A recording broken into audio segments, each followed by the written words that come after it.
Rồi mua anh em một cái. Giỏi chứ. Cái đầu thì mẹ mắng cho. Mẹ có mắng không? Rồi giỏi thế. Nào.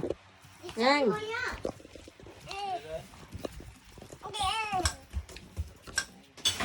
Cái kia nhờ bà. Coba cái kia, nunggu mau ke kia mah.